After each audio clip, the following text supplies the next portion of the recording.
มาเล่นคนกินเมี่ยงน่ะเจ้าบักกระทันเจ้าบักกระถิ่นป่วยท่านี่ดีถิ่นอ่อนแมวก็สิกินนำลงไปกระดานมันเหมือนแน่นอนต่อมให้มันค้ามทุก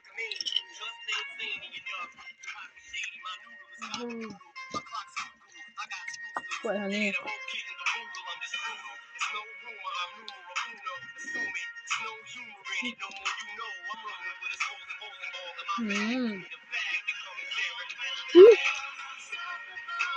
นี่มักกะทันน้ำ